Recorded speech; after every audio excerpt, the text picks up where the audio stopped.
Bonjour chers frères et sœurs en Jésus-Christ. Bonjour chers frères et sœurs qui croyez en Dieu. Je voudrais à travers cette vidéo-là parler à mes frères chrétiens pour leur expliquer le déroulé de la messe. Comment comprendre le déroulé de la Sainte Messe? La Sainte Messe catholique. Comment nous devons comprendre le déroulé de la messe? C'est important. Parce que nous participons souvent aux messes, à la célébration eucharistique. Alors, ça devient comme quelquefois une routine et nous ne faisons plus attention.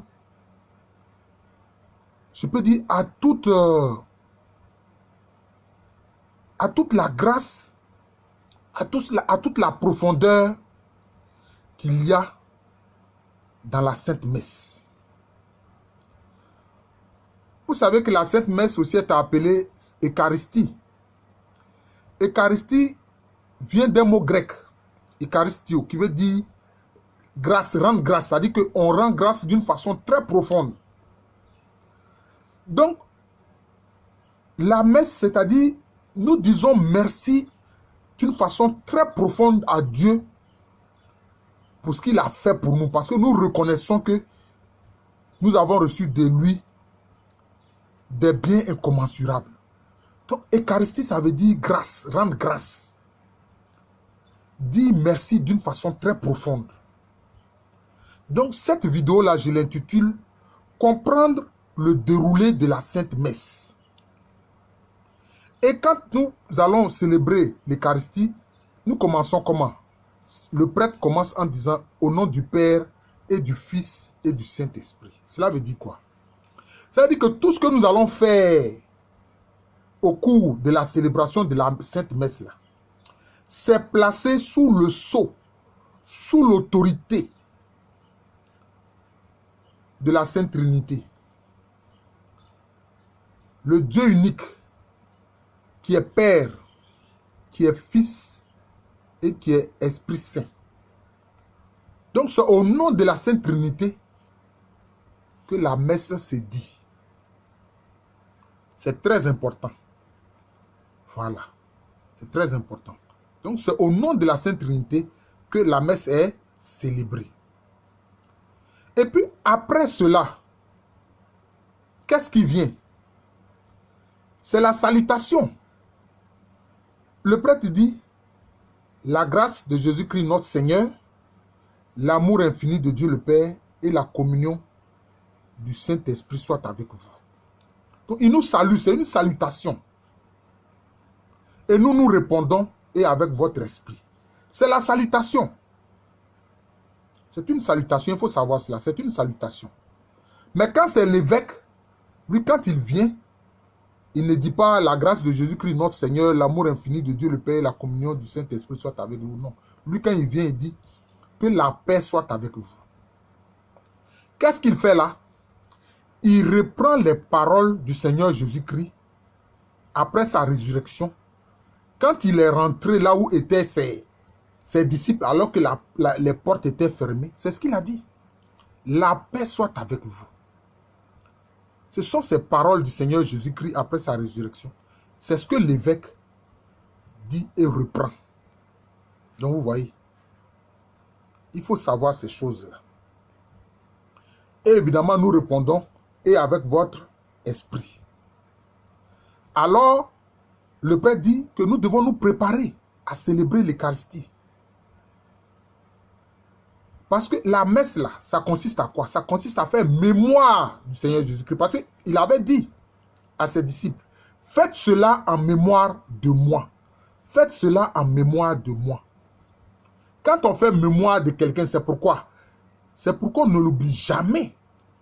Pour que cette personne ne soit pas oubliée.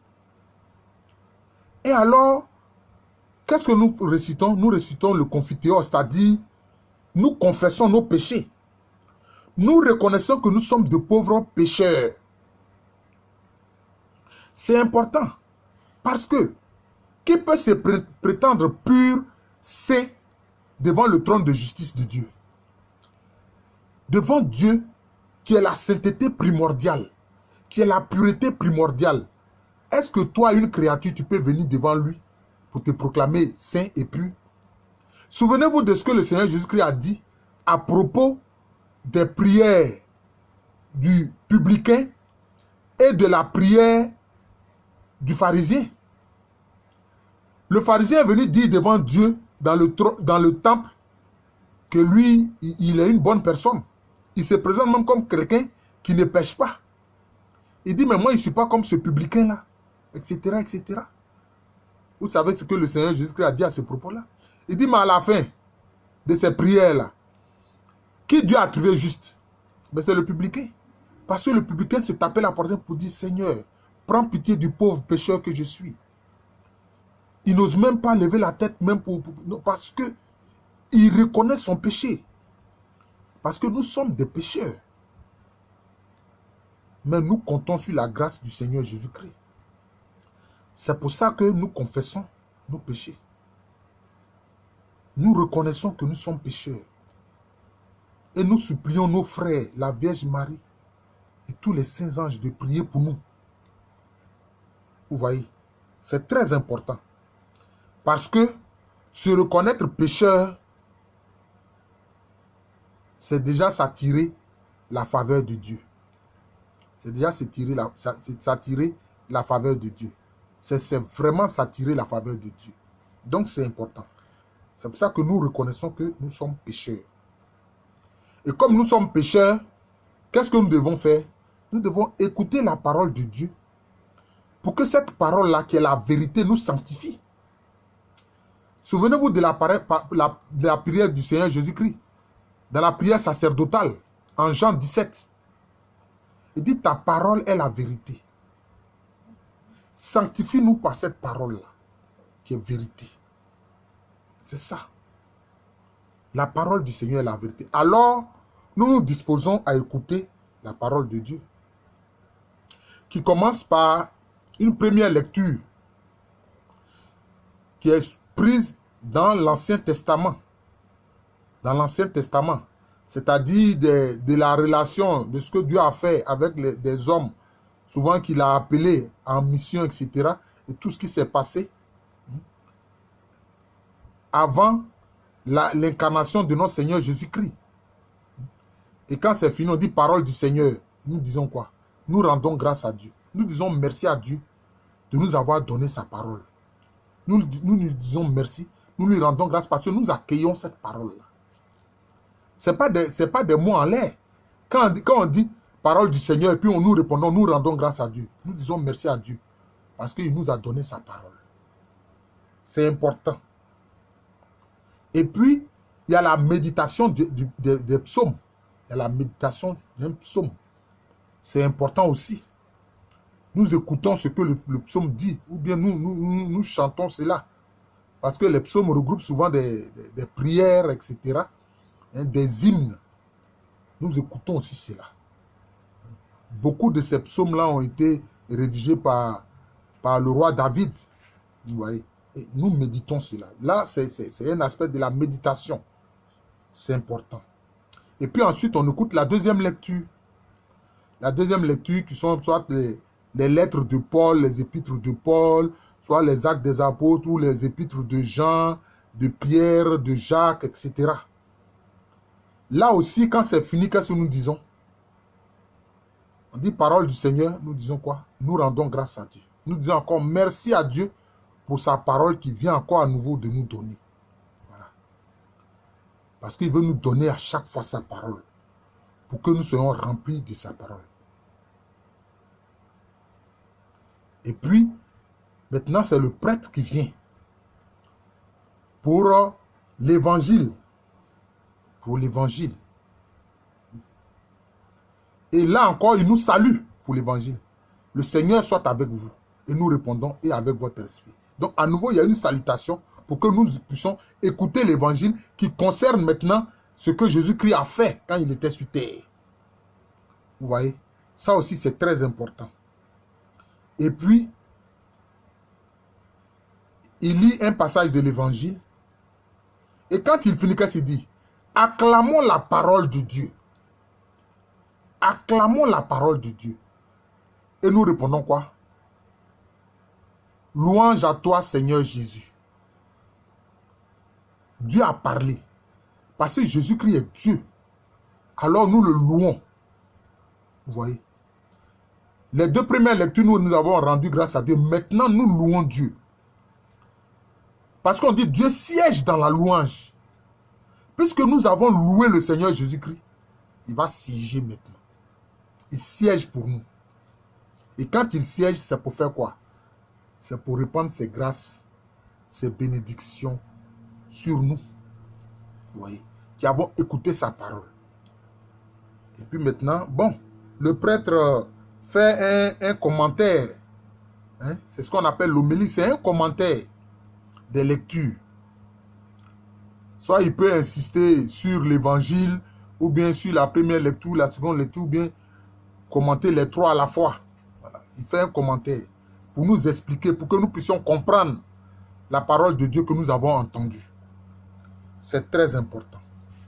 Et puis après ça, qu'est-ce que nous faisons? Nous avons entendu la parole de Dieu, non? Première lecture, deuxième lecture, évangile. Nous faisons quoi? Maintenant, nous professons notre foi. Voilà. On a entendu Dieu nous parler. Nous avons cru en ce que Dieu nous a dit. Et maintenant, nous professons notre foi. Soit c'est le symbole des apôtres. Je crois en Dieu, le Père Tout-Puissant, etc. Soit c'est le symbole de Nicée-Constantinople. Je crois en un seul Dieu, le Père, etc., etc. Voilà. Et nous professons notre foi. Nous disons, Seigneur Dieu, nous avons entendu ta parole. Et maintenant, nous disons que nous croyons. Donc, nous professons notre foi. Nous professons notre foi. Voilà. Nous disons notre foi. C'est important. C'est très important. Ensuite, après cela,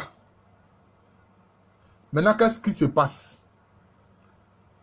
Le prêtre, devant nous tous et nous avec lui, nous allons faire mémoire de la passion du Seigneur Jésus-Christ. Jésus-Christ, à travers le prêtre et l'action du Saint-Esprit, va actualiser pour nous le sacrifice de Jésus-Christ. Son œuvre achevée à la croix. C'est ça. Vous voyez? Alors, c'est ce que j'ai dit, une actualisation du sacrifice de Jésus-Christ qui nous a sauvés, qui nous a donné la rédemption. Parce que la rédemption, c'est quoi? C'est retrouver ce que nous avions perdu. Ce que nous avons perdu dans le péché d'Adam et Ève, là, nous retrouvons cela en Jésus-Christ.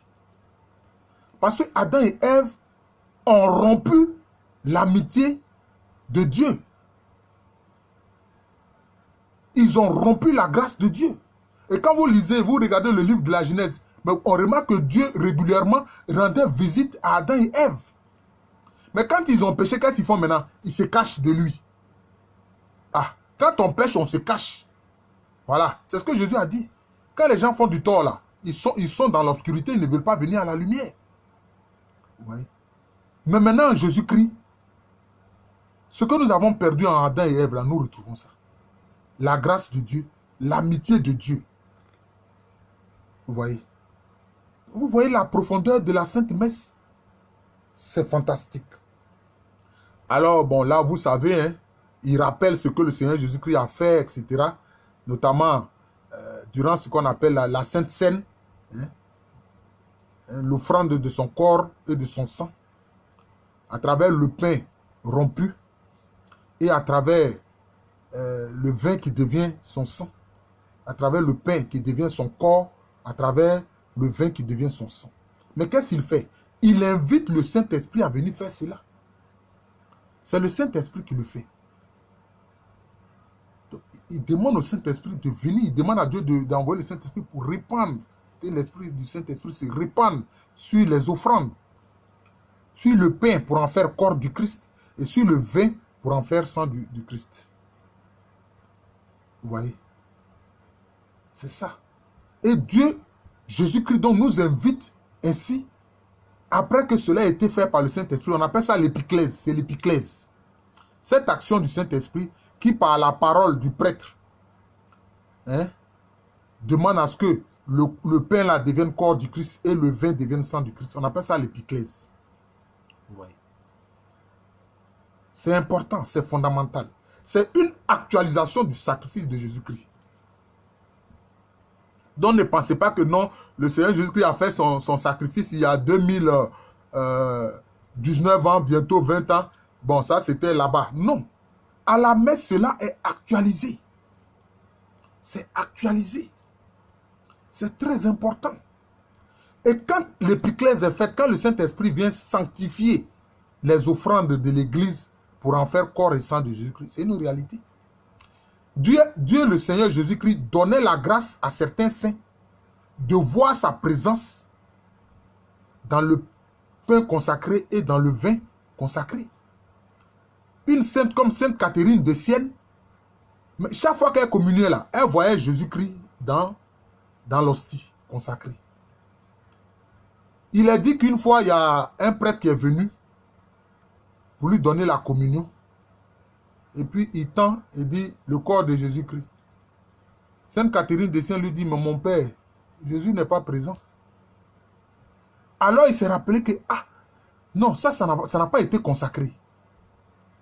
Alors, il est parti. Il est allé prendre maintenant ce qui a été consacré. Quand il est venu, il dit le corps du Christ. Elle dit, mon Seigneur là, il est dedans. Et puis, elle a communié. Donc, vous voyez, c'est ce qu'on appelle la présence réelle. Moi, j'ai un ouvrage qui parle de cela, la présence réelle. Donc, le Seigneur Jésus-Christ est réellement présent dans le pain consacré et présent dans le vin consacré. Vous voyez. Mais cela veut dire quoi? Quand nous communions à son corps et à son sang, cela veut dire quoi? Il a dit que celui qui ne mange pas sa chair et ne boit pas son sang n'a pas la vie éternelle. Donc, quand nous mangeons le corps du Seigneur Jésus-Christ par le pain consacré, quand nous buvons le sang du Seigneur Jésus-Christ par le vin consacré, mais c'est la nourriture de la vie éternelle que nous sommes en train de manger. C'est pour ça qu'il ne faut pas communier avec légèreté. Il faut comprendre toute la grâce, toute la charité, tout l'amour, toute la bonté incommensurable que le Seigneur nous donne à travers la communion à son corps et à son sang. Frères et sœurs en Jésus-Christ, c'est très important. C'est très important. Voilà. Et ainsi nous faisons mémoire du Seigneur Jésus-Christ. Voilà. Mais, quand cela va nous être donné, on dit quoi?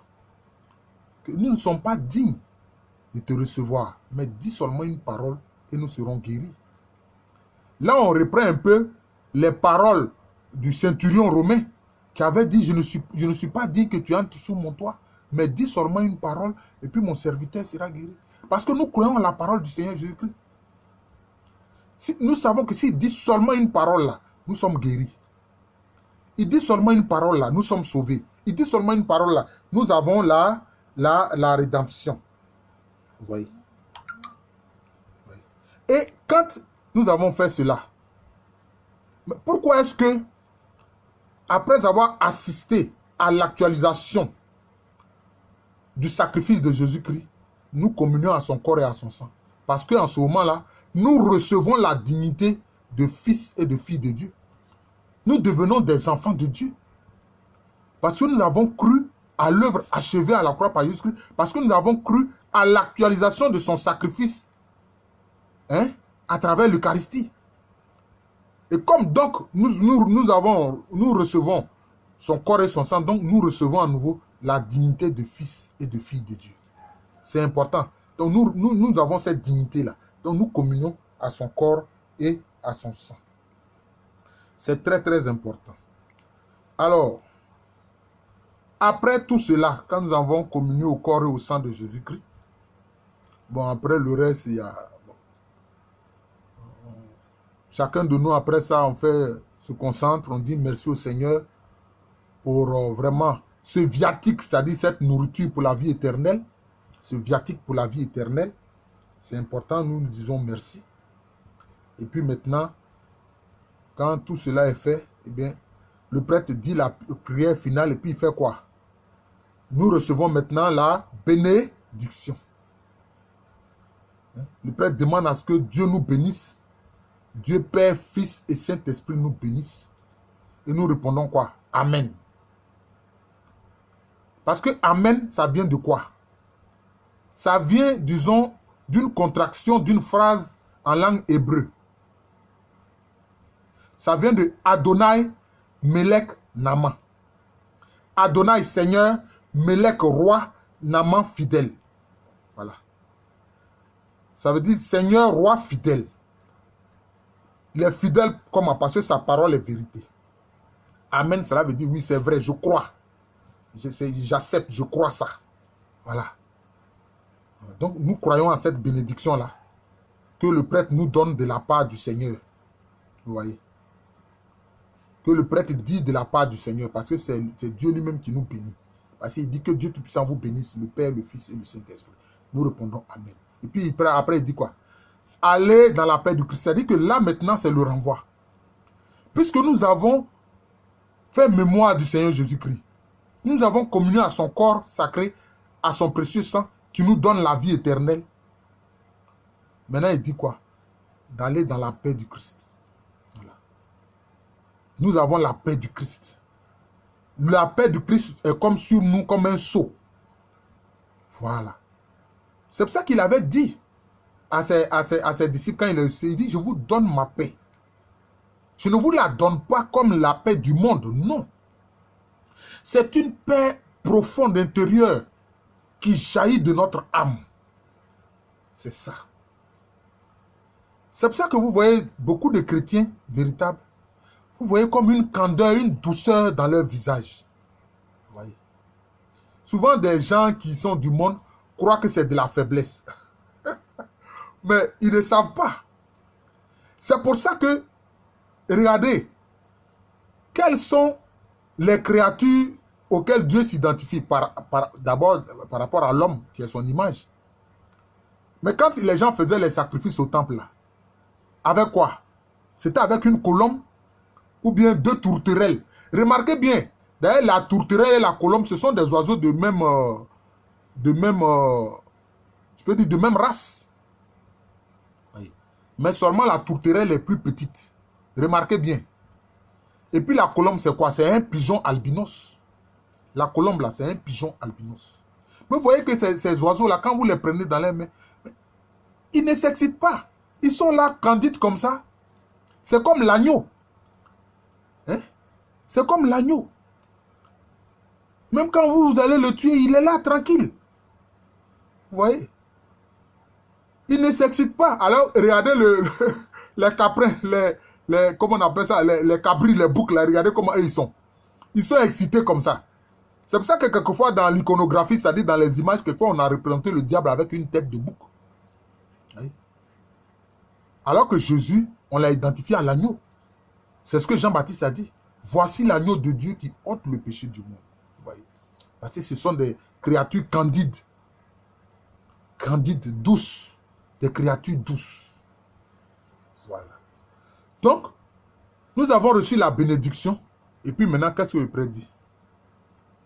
Allez dans la paix du Christ. Et nous disons quoi? Nous rendons grâce à Dieu.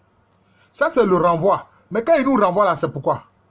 Nous disons encore merci à Dieu, nous lui rendons grâce. Et puis maintenant, nous partons. Mais quand nous partons là, c'est pourquoi? Frère, tu allais célébrer la Sainte Messe. Tu as reçu le viatique de la vie éternelle, le corps sacré de Jésus-Christ et son sang précieux pour la vie éternelle. Et puis tu t'en vas comme ça et puis c'est fini. Ah non.